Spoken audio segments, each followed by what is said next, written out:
Players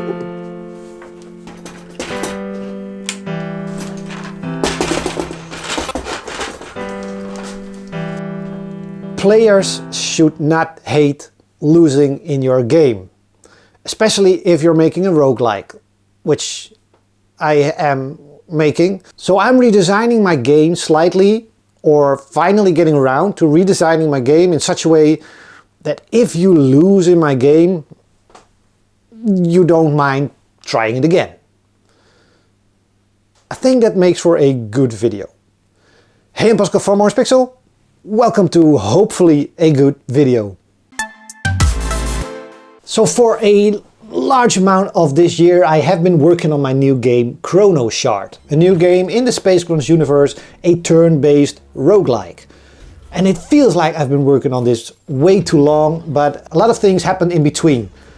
If you compress all the time I actually spend on the game, I think I'm on schedule, but I also feel like I need to wrap it up. I want to move on to something else. That means all these months I've been adding a lot of content to the game. Levels, various game mechanics, various entities, weapons.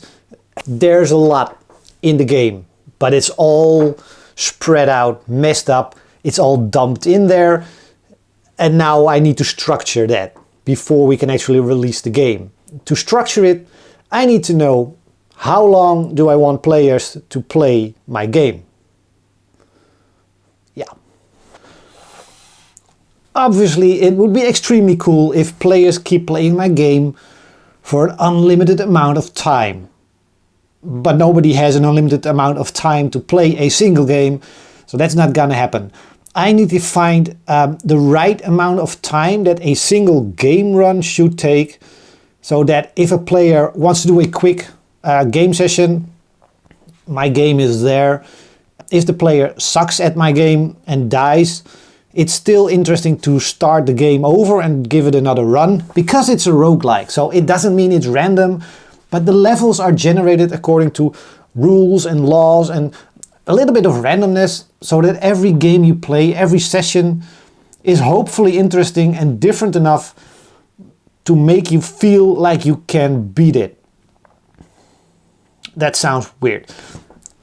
Hopefully it makes you feel like you can survive the game and defeat the end boss, whatever is there. I have to come up with an end boss. Anyway, so the duration of a single run matters. And of course, if you're making a story game or if you're making a big experience type game, it doesn't matter that much. You just want a very long experience, hours and hours of gameplay. I did that with Residual. A single run in Residual would be 4 hours. I know nobody's gonna do one run. Nobody's gonna play Residual, complete it, and immediately play it again.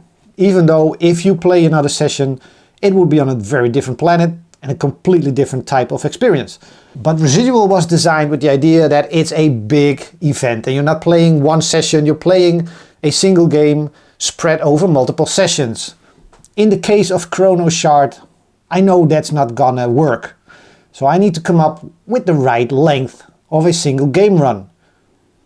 I originally planned to add 15 levels to the game, which felt like a good amount, and I think the original Space Grunts had 15 levels. But in this case, some of the levels are bigger, and also due to the whole Chrono Shard mechanic, you sometimes have to replay a certain part of the level, without hopefully feeling like it's grinding. I still have to test it on a couple of players. But that does mean that a single level takes longer than the original Space Grunts, and 15 levels felt way too long, even to me. But I've also been working on this game a little bit too long in my mind, so that right now I can't make clear decisions on some things anymore, because I've been playing over and over certain bits and pieces just to test out stuff. And I haven't really been able to just sit down, relax and play the game like it should be played. That's another issue. So I cut down the amount of levels per game to 8 now, which feels better. Again, I have to do a real play session to figure out if that's the perfect length. And I've also been moving around all the stuff that I've been dumping into it. Certain things don't spawn too early, but at certain levels. Don't spawn everything at once. Don't make everything available at once. I now have been, it's like a rubber band.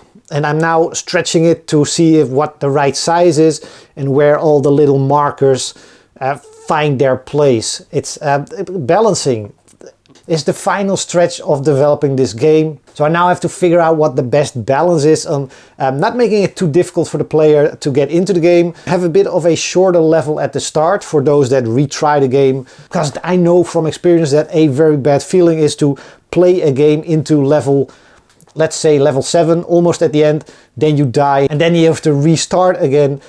That first level will feel a bit boring and easy. So I need that first level to be a little bit shorter so that experienced players will rush through it without feeling like a chore or grinding. And then new players will also find that level easier and hopefully they won't feel overwhelmed by all the new mechanics they have to learn. So balancing has been the thing that I've been working on the last couple of weeks, which also means that I'm, in my mind, wrapping up the game. Not sure how many weeks I still need to get this done, but it feels like I'm wrapping up the game, and that's a good thing, because I'm not sure if there's a term for this, but I'm gonna call it developer blindness. I've been working on this game so many times, and usually I start the game, try a certain feature and play a little bit of the game, but then I have to change and tweak things and then I start over again. So I've been playing very tiny slices of the game and not the full experience.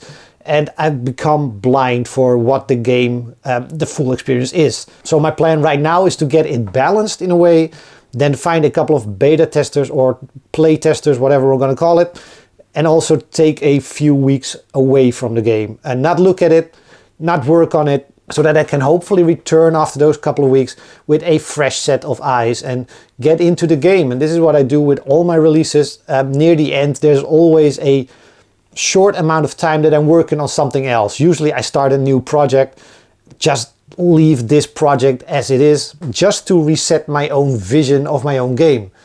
And most of the time that works. So let's hope it works in this case.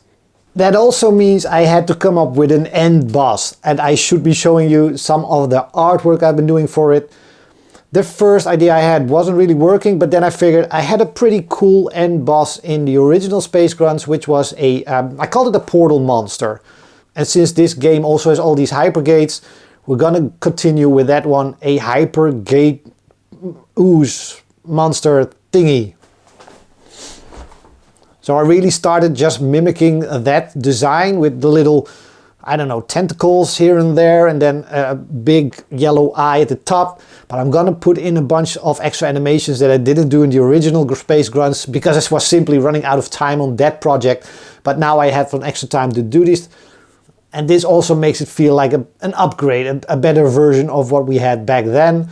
And yeah, Space Grunts 1 is now 10 years old. So for the first step is drawing this entity, then giving it a couple of animation frames. And I wasn't really feeling like doing the full animation. So I'm very happy that I actually managed to make this look good or decent enough with just 3 frames. The animation works, and I still haven't figured out what this end boss actually, what it's gonna be gameplay wise. I'm thinking right now that it will have a couple of pillars that power it or that provide it with the ooze or juice or something, and then you have to find items or objects in the level for each of those pillars. And then the challenge, of course, would be finding those items and defeating everything that tries to protect those items. But it's I find it very difficult to come up with a end boss in a top-down view. I had that same issue in Regulators, and then I found it very difficult to also make it turn-based, because yeah, we can have you shoot at it and then it will shoot in its turn. It doesn't really feel end boss like, so I made it more of a little bit of a puzzle, and I will hopefully come up with a few more elements to be part of that puzzle, so that you don't just go to a certain room and pick up the item you need for each pillar, but maybe there's going to be a little challenge surrounding each items. I haven't really thought about this. I'm just rambling on that idea right now. I'm working on the end boss. I'm also working on achievements, and I still have to hide the last couple of unlock shards to get the 2 locked characters. So yeah, I'm getting close. The bug list and the to-do list is getting very short. And I have so much content now, I am confident that I can create the full game experience, and then there is a lot of room left to add more items, add more entities. There is room for updates on this game, but right now I just feel like I need to wrap it up. I started on this game earlier this year, but of course I did a lot of other things and released a bunch of other games, and I also did a re-release of all the Orangepixel classics on mobile, on Steam, a couple of other platforms, Switch. So everything combined, I think I'm still within 6 months of development on this game, but it feels a lot longer, and it also feels like I should be wrapping it up. Which doesn't mean I have a release date set. That's going to be a very different thing. It's going to happen somewhere next year, I think, but I'm not sure yet when. And we also want to release this on consoles, probably at the same time as the PC version. So we need to do some scheduling there with Friedel, my partner for the consoles, Serious Lion on the Discord. We need to figure out how we can make this all work. But it's going to be done. The game is going to be done. I need to move on to something else. I feel tired of Chrono Shard. I've been playing this game almost every week, almost every day of the week for the last couple of months. And then of course all the other months this year I've played it at least a few times each week. At some point you're done with a game and you just have to take a break from it. That's the first step. And then hopefully you'll have some fresh eyes on the whole project and you can tweak some things and fix some things. And you'll hopefully see a very good game as a result. Or I see a total mess that I've just become blind for at this point in time. In which case it's going to be another issue. But I think it's a good game. I'm fairly certain it's a good game. I just need to wrap it up, take a step back and get back to it and release it at some point.